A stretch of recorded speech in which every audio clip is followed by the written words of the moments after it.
Oh, relax, Spinatia. There's nothing to worry about. The YouTube comments can't be that horny for Robot Cat Girls. I'm sure it'll be fine. Probably.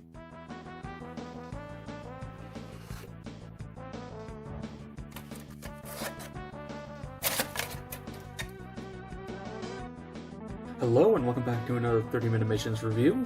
Today we're taking a look at the newest kit in the line, the Spinatia Fencer Type. Alright, and starting off the review as always with the articulation.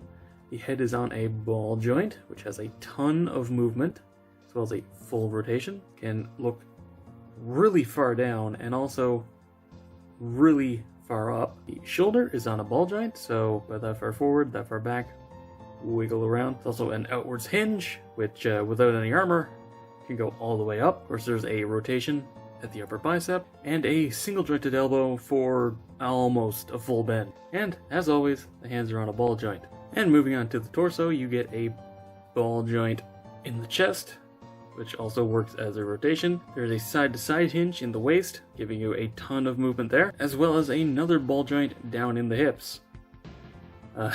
This front piece is actually pegged in, so you get a little bit of movement out of that. Then the hips use the now standard Master Grade style joints, back that far, all the way up, as well as a full 90 degrees out to the side. And also, because this uses a ball joint, you can actually pop it out and get even more movement on the hip. Then you get a full thigh rotation, full bend at the knee, a forward back hinge in the ankle, though it's not as much as the Spinatio, and a tilt to either side, which is a kind of weird angle, but you can get a really impressive tilt out of it.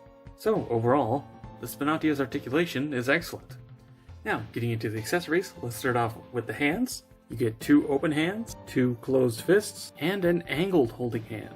Now, you'll notice that it only comes with 2 back caps for the hands, but it's not too big of a deal. It's just when you're swapping hands, you have to swap the back of them. And if you're at all familiar with the Spinatio, you'll realize that those are the same hands, because the Spinatia does in fact use the same joint runner, which also means that the hip piece is the same. I'm sure there's a joke about man-ass in there somewhere, but I'm above that. Anyway, that's obviously not all of the accessories. I mean, you saw the thumbnail. So, let's get to armoring up the Spinatia in a little montage. Mogus.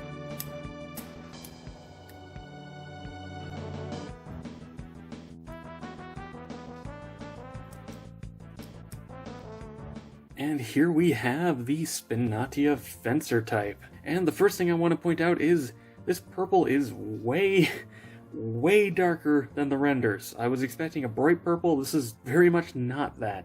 Anyway, I don't like this armor that much, to be honest. I was expecting to really enjoy it.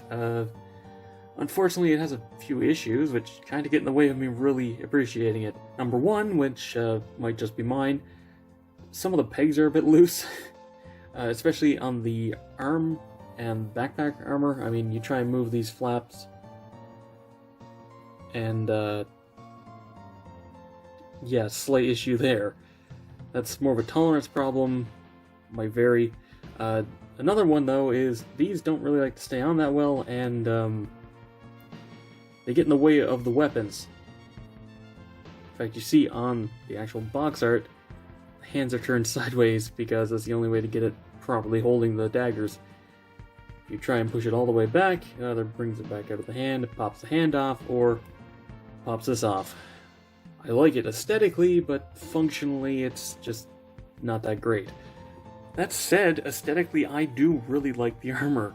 It looks great. I didn't expect to like the rapiers that much, but I ended up liking those too. I am probably still going to paint the blade silver, but that's not really a pro or con of the kit. Now, the armor has a little bit of articulation of its own, so let's go over that real quick. Hinge, hinge, hinge, swivel. And you actually do get a few leftover parts. A couple of ball joint polycaps, the weapon holster from the Spinatio runner, and a couple of new parts, which are just 3mm pegs with sideways 3mm holes. They just kind of tell you to do what you want with them. They did use them in one of the alternate configurations to attach some armor on, but on their own, I'm not really sure how much you can do with them. And as for a quick size comparison, the Spinatio was tall, and the Spinatia is even taller, clocking in at just about the same height as the actual cutting mat. they've really stepped up the scale on these things. You compare these back to the first wave, and they've gotten a lot taller. So, to wrap this review up, I like the Spinatia. I ended up not liking it quite as much as the Spinatio Sengoku card here, but this is still a nice little kit. The fact that they've started actually including proper armor sets in them are a massive step up compared to the old ones, and with the rather exceptional articulation, color separation, and ease of construction, I really have no reason not to recommend this kit. Also, yes, this is how I'm going to be displaying mine.